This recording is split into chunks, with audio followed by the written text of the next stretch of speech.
you almost forget you're sick when you're camping. I mean, you don't forget because you still have to deal with it, and often certain things can trigger it out there, but the nature itself just kind of gives you that extra piece.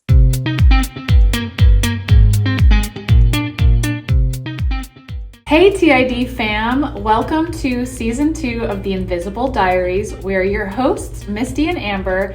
I'm Misty from MistyBlueDream.com, a chronic illness lifer with Ehlers-Danlos syndrome and a congenital heart warrior. I am a biomedical major, writer, mom, and advocate. And I'm Amber from the autoimmuneadvocate.com. I'm a mom, health coach, advocate, and fellow chronic illness warrior. And together we created the Invisible Diaries to shed light on invisible and chronic illnesses through education, advocacy, and awareness. The Invisible Diaries isn't just about sharing our story, but also including each and every one of yours. But first, a quick disclaimer. Any information discussed in this podcast is strictly our opinion and for informational purposes only. It is not meant as medical advice and should not be taken that way. Always consult with your doctor or medical team.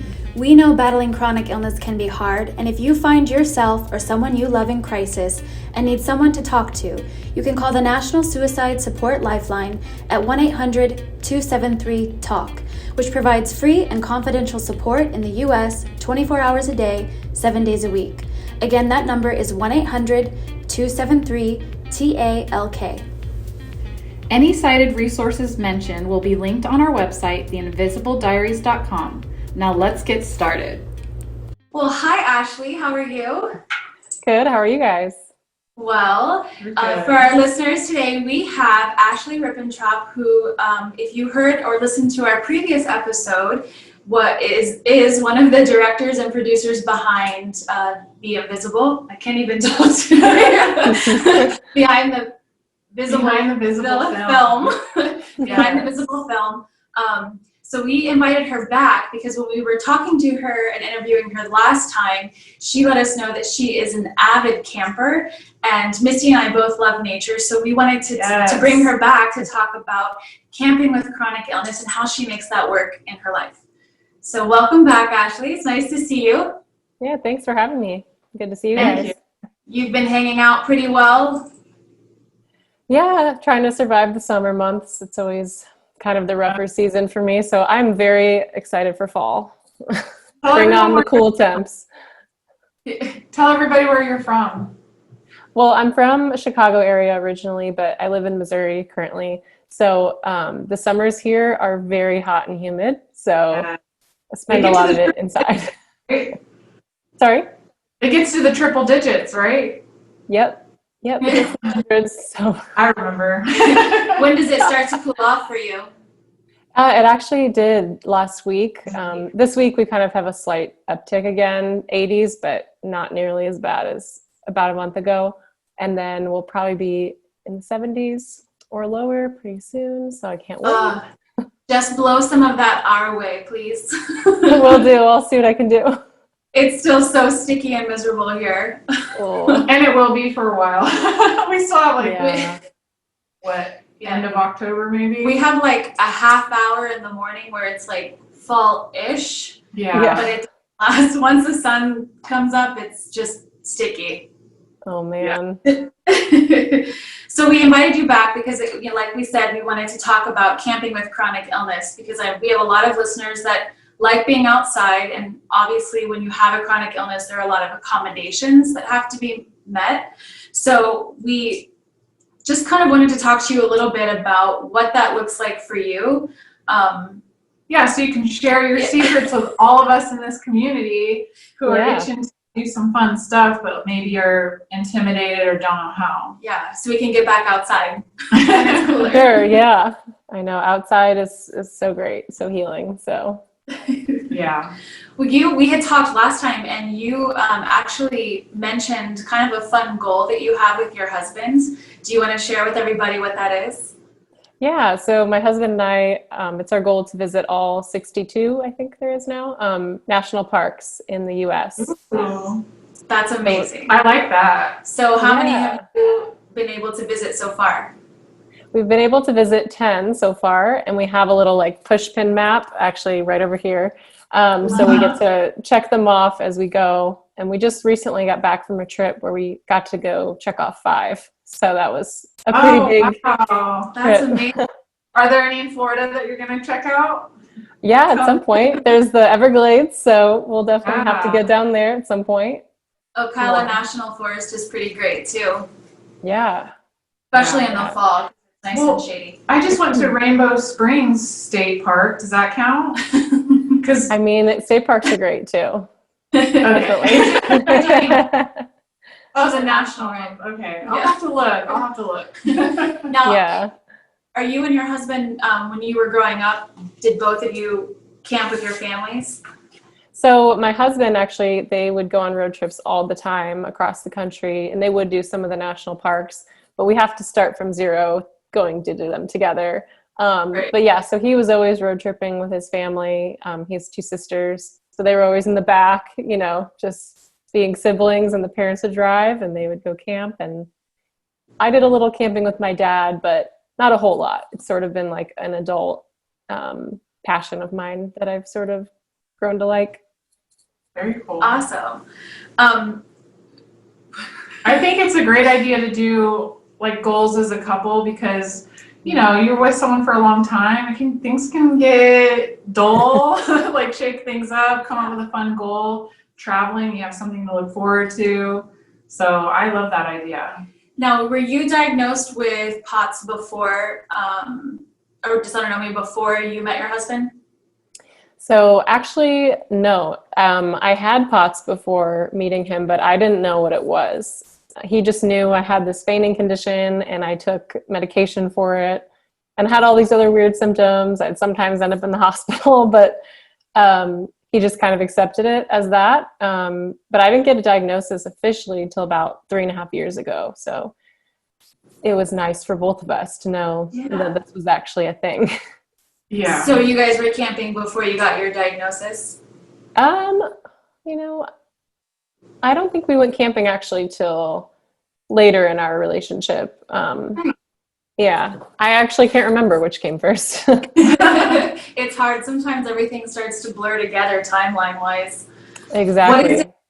What is it about camping and being outdoors that really kind of made you determined to try it and to get out there and do something that you love or spend time with your husband outdoors when there's such a risk involved? Yeah, that's a good question. Well, I just love being outside and in nature. I've always loved going for walks in the woods, just being surrounded by trees. I grew up in a very wooded area and by a lake. So I grew up going to Michigan every summer as well. So I just am drawn to all of that. And it just allows me to relax and put me at ease. I feel like, if you're going through a tough time, being in nature also helps you feel better. And there's just so many beautiful places in this world, you just want to see them all. Yeah, for sure. That's one of the things I know when we camp, it just helps ground me.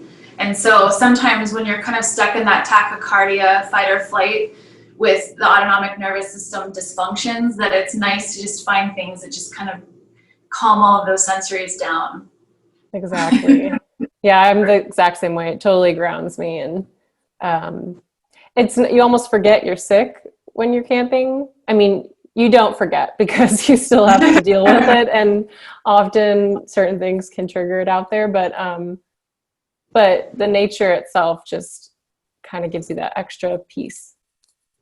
Yeah, for me, I think of doing stuff outdoors like therapy, not just mentally but physical as well. So with doing these physical things outdoors in nature, I'm able to be active, and then also mentally, you get a break, you get to escape. Win-win. It's totally a win-win. I know that it took time and lots of baby steps to get my body to a healthy enough state to be able to travel for me personally, due to deconditioning after surgeries or different periods of my health. Having POTS, have you had any times in your life that have held you back from traveling, like camping? And if so, what advice do you have for others who want to start being more active and taking those initial steps into camping? Yeah, those are great questions.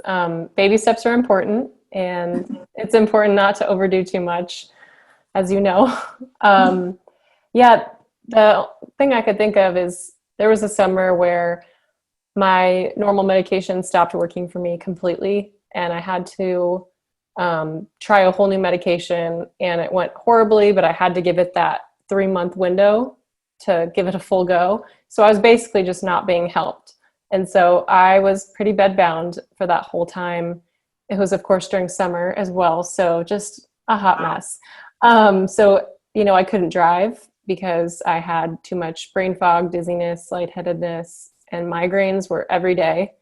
I didn't have stamina to do anything. I mean, I would walk half a mile and I would have to go lay down and be done for the rest of the day. And there was times where literally I would have to be carried to the bathroom. I couldn't do anything. Wow. And so I had to miss out on a bachelorette weekend because it was during that time. And it was one of my really good friends, and I felt horrible, but I just didn't even know how I could get there. And then even if I got there, how that would go. So it's really sad when things, when you're in a really bad flare or trying a new medication and it doesn't allow you to do what you maybe normally could do. So yeah, that was tough. But as far as advice goes to someone who's looking to be more active and maybe go camping, I've got, a few little tips. Preparation is key. You'll definitely want to make sure you come prepared and are well equipped. I recommend writing out a big list so you don't forget, and I have to recheck it. Am I forgetting something? Pack extra money. Yeah. I'm a list person too. Yeah. They're so helpful. But one of the biggest things is pack extra medication, more than you think you're going to need. Pack extra days of your normal meds, because what if some fall out and then, are in the mud or something, you can't get them again? Or what if an emergency happens and you have to stay longer? You just want to make sure you don't get stuck without a paddle somewhere. And bring emergency meds too, because, you can sprain your ankle camping. I have really weak ankles, so I have to bring a brace and ibuprofen and just to make sure. Maybe you're going to have an allergic reaction randomly to something else that's out in the woods. So bring Benadryl or whatever helps you. Definitely pace yourself and don't feel bad about not being able to do as much as you maybe hoped. And try to work up to that activity before your trip. So if you're planning on going on some hikes, go for some walks in the weeks before and try to build on those, and just be as prepared as you can physically and emotionally. Build some endurance. If it's summer, I definitely recommend packing a cooler and keep it filled with ice for various reasons. One, you can bring your own food and things that go well with your body. I bring a spritz bottle, so I run the risk of looking like kind of a prima donna, but I'm my body can't cool itself very well. So it actually is really helpful in those hot days, just being able to spray myself. Ice water in there. Yeah, exactly. So those are really helpful things that I've found. Pitching your tent in the shade if you're going camping is very key, because you'll likely need to lay down at some point. And if it's not in the shade, then you have a hot air in the tent. Laying down, it's not helpful, makes it worse. I've learned. And on that note, just pre-hydrate before the trip. When we travel, we don't drink enough water as it is, because when you're either driving or flying, you just, you don't want to be stopping every 5 seconds. So you typically don't drink as much. So pre-hydrate, kind of like you're about to run a marathon where you hydrate the days before, just to give yourself the best chance. And to sort of continue that hydration when you're on the trip, I'd pack electrolyte mixes, like liquid IV, banana bag. There's a ton of options out there. So whatever floats your boat, whatever you like. But just make sure you're staying hydrated on the trip. And if you do go on like, Sorry, I was no, you're saying good. really important point to make, because a lot of people just think staying hydrated equates drinking lots of water, and sometimes you can flush out your electrolytes, so you need to make sure to put that in there. So I'm glad you made that point. Yeah, sometimes you can drink too much water, and if you're not getting the extra salt, like you said, or the electrolytes, you can actually, you can still be dehydrated. So Yeah. that was a good point.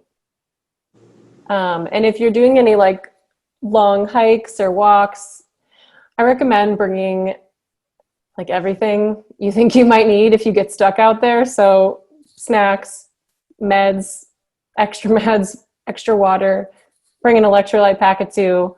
Because if you forget these things and then you end up like, it ends up being farther than you think, or you end up, I don't know, feeling really bad all of a sudden, you will regret it. So we actually had gone on a hike this summer, and I had forgotten many of those things. I thought that I had packed them, and I'll just say it's worth turning around if you're not too far into it, because it was a struggle. Now, do you use any stability items? Because like when I go, I use a hiking stick just to kind of, when I start to feel woozy, to kind of just give me that, because hiking, sometimes you're already off balance. And then when you are losing that orientation internally, it makes for easy falling. Yeah, no, that's a good point. I do bring my brace because my ankles, they roll when they get weak. I actually just now, because I rolled it earlier this year and I'm not taking chances again, I just wear it on my really weak ankle preemptively. And then, I use a walking stick sometimes too. I'll just find one in nature and I'll just, I love it. use one of those, but it does help. And then I'll sit on rocks periodically. I'll have to take breaks and have my feet up or just like chill out for a little bit, because you gotta pace yourself. Now, you mentioned tent camping. Is that the way that you guys choose to camp, is with a tent? It is. And yeah, it poses its challenges, but we like the idea of it. You just feel extra connected to the earth, I think, and to nature. I don't know that we'll always tent camp. Like I have a CPAP as well, so I obviously can't use that in a tent. So it makes sleep a little worse for me. What's but the other it's way? fun. In a camper? An RV. Oh, I don't know that life. We tent camp here.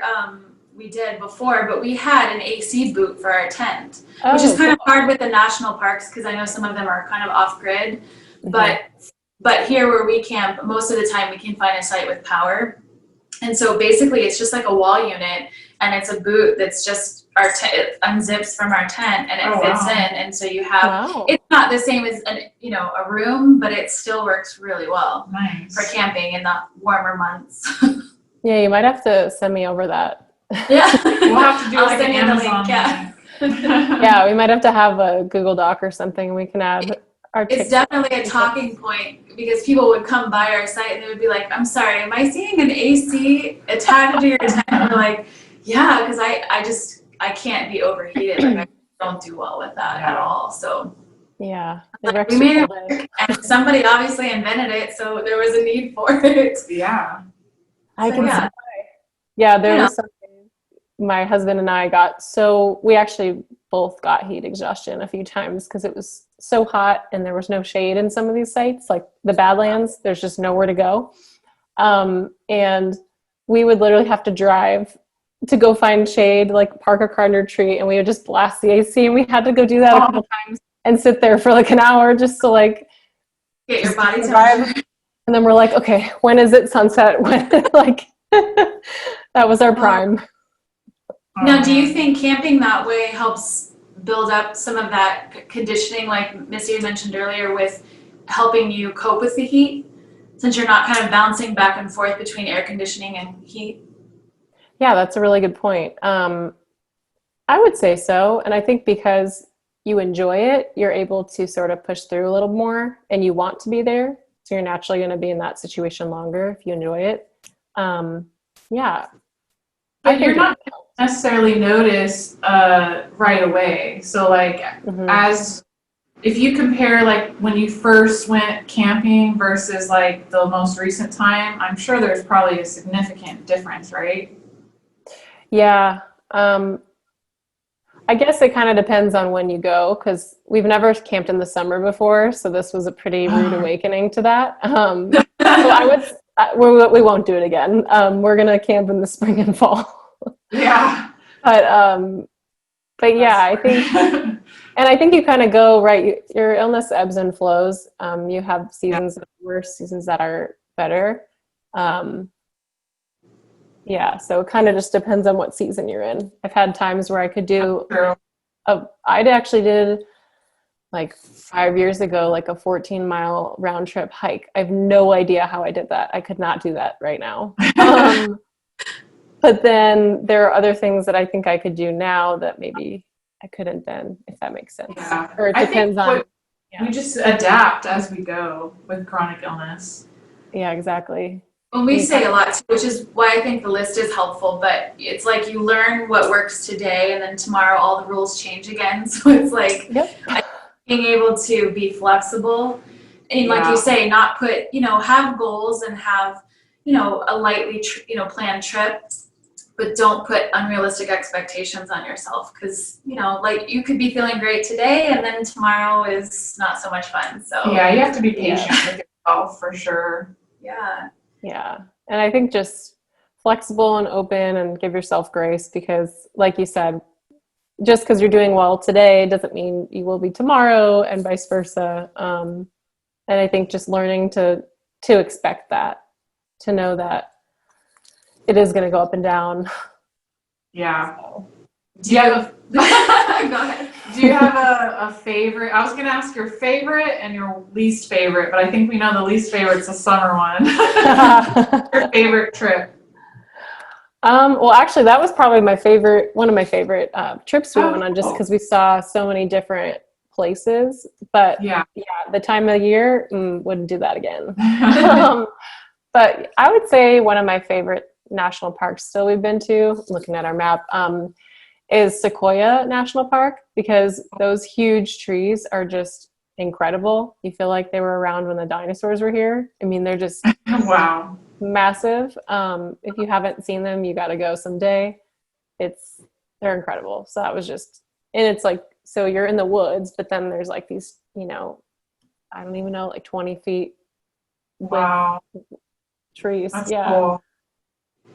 Do you have a favorite product that's like a must for you, that's not necessarily part of your medical list of things, but like just a fun, because you mentioned your spritz bottle, is there something else that you do? My headache hat is my favorite thing. Tell me about this. Yeah, I mean, I could go get it. Yeah, I will send you the link for this too. Oh my gosh. I feel like I should be a rep for them, because I always talk about how much I love their stuff. So it's basically this round, like you can open it up and it's just this big like a saucer.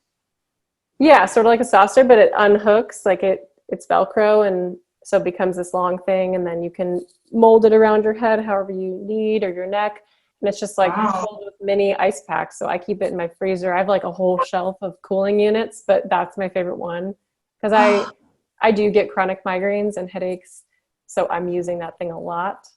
And I will say, outside of medication, that is the most comforting thing for my head. And it's funny because I'll sometimes be next to my husband and he's like, "Oh my gosh, that's so cold." And I'm like, "Oh, it feels so good though." Our next episode, we're going to be wearing them. We'll be like, "Hey." Yeah. Oh, Ashley. Love it. Oh my gosh. I definitely recommend. 10 out of 10.